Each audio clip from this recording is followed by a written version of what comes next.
हम मन में सोचते हैं एक सिविलियन की तरह, ओ एलओसी, वो पिक्चर देखी थी एलओसी कारगिल, जी या हम एलओसी का जिक्र सुनते हैं न्यूज़ वगैरह के अंदर, उस तक लाइन ऑफ कंट्रोल और वहाँ तक खत्म हो जाते हैं. But then you mention that LOCs are unlike international borders, जी. right? Which require constant manning yes. to maintain. उस कॉन्सेप्ट को आप थोड़ा और एक्सप्लेन कर सकते हैं लोगों के लिए? देखिए, एक इंटरनेशनल बॉर्डर क्या होता है? International border is a well defined line, और उसके बल्कि उस वहाँ पे ताकि कोई झड़प ना हो जाए, एक नो मैंस लैंड छोड़ दिया जाता है बीच में.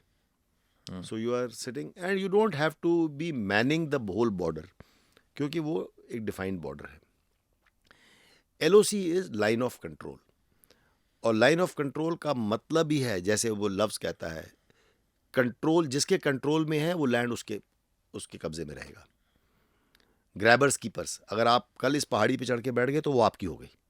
And that is reflected in real-time coordinates of the maps of both countries? Yes, it is reflected in the real-time coordinates. It is agreed to. LOC is agreed to हाँ. by both the countries, but it is not yet agreed to as the border. This is a issue which is yet to be resolved. अभी इसका resolution होना बाकी है. जब resolution हो जाता है तो फिर वो पार्लियामेंट से रेटिफाई होता है. इंटरनेशनल बॉर्डर पार्लियामेंट से रेटिफाई होता है. अब यहाँ पे क्या होता है कि हम आमने सामने eyeball to eyeball confrontation में बैठे हुए हैं. यानी कि हमारा अनलाइक इंटरनेशनल बॉर्डर, हमारा यहाँ पे फासला, दरमियानी फासला बहुत कम होता है. कई जगहों पे तो बिल्कुल 50 मीटर 100 मीटर के फासले पे हम लोग आमने सामने बैठे हुए हैं. जब मैं आपको वो वाकया बताया था कि जोर से चिल्ला के कोई बोल सकता है या नीचे आकर के LC पे मिल सकते हैं, उन्होंने हमें सेवैयाँ दी थी, तो वो इतने पास हैं हम लोग जो चिल्ला के बोल देते हैं. जो दूसरा वाकया दिया था जब उन्होंने कहा था कि आपके CEO साहब नीचे जा रहा है, नहीं तो हम गोली मारेंगे. जी, जी, सो जी. So that kind of incidents happen because you can shout across. इतने इतने पास हैं एक दूसरे के.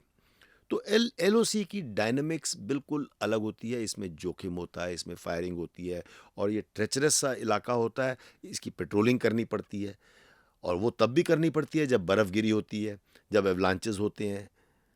तो so that is why just living on the LOC, सिर्फ रहना, दुश्मन की गोली ना भी चल रही हो, वो भी खतरे से खाली नहीं है. आपने ये भी बताया कि LOC की पोस्टिंग इनफैक्ट इतनी इंटेंस हो जाती है कि आप जी. थोड़े टाइम में जवानों को भेज देते हो, जी. कहीं और चले जाओ.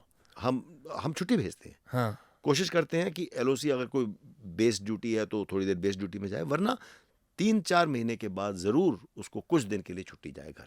Is it because वहाँ पे there is no sense of relief at all? एक तो सेंस ऑफ रिलीफ वो ही नहीं है.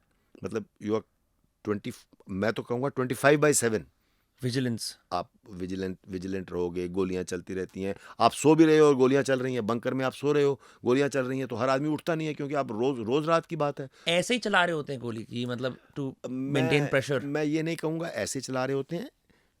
कोई वजह होती है, किसी को आशंका हो जाती है. मान लीजिए एक जानवर भी गुजरा, किसी को आशंका होती है ये तो आ तो नहीं रहे, तो वो गोली चला देंगे. दूसरी तरफ कभी कभी ऐसे भी चला रहे होते हैं, स्पेकुलेटिव फायरिंग जिसे हम कहते हैं. स्पेकुलेटिव फायरिंग की, अगर इधर से कोई आ ना रहा हो तो अगर गोली चलेगी तो थोड़ा एक कॉशन हो जाएगा किसी के दिमाग में. तो गोलियां चल रही हैं और आप सो रहे हो, so it is not normal life. इसलिए हम चाहते हैं कि जवानों को कुछ ब्रेक मिले, और जवान अपने घर ही हो आए. इससे अच्छा अगर 10 दिन के लिए भी घर जाएगा, it will be a good break for him. How many years have you served in and around LOCs, roughly? Total करना पड़ेगा, ऑफ एंड ऑन मिला, बिकॉज मैं अलग अलग टेन्योर में हम लोग जाते हैं. हम लोगों का टेन्योर होता है एक टेन्योर.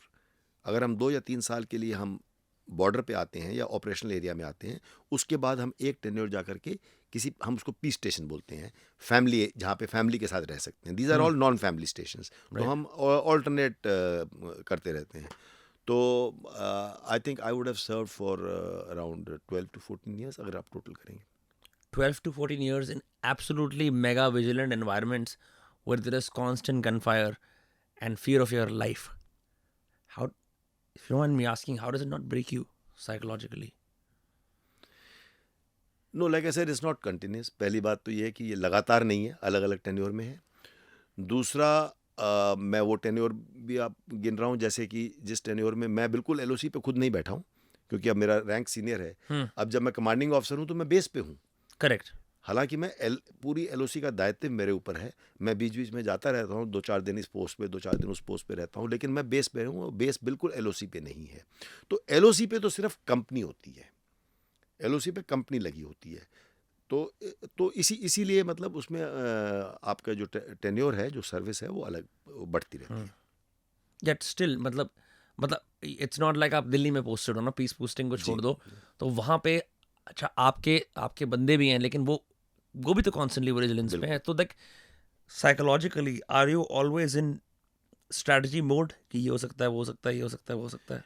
मैं यूँ कहूँगा कि हम लोगों को एक there is a term called battle inoculation, हमारे को वो बैटल इनोकुलेट हो चुके होते हैं। We that has become our way of life. तो जैसे मैंने कहा कि हम चाहते हैं कि उनको ब्रेक ज़रूर मिल जाए थोड़ा सा, लेकिन एक फ़ौजी जवान, हमारी इन्फेंट्री का जवान ख़ास तौर पे, ये हमारी लाइफ बन जाती है। पूरा पॉडकास्ट देखने के लिए पिन कमेंट पे क्लिक करें।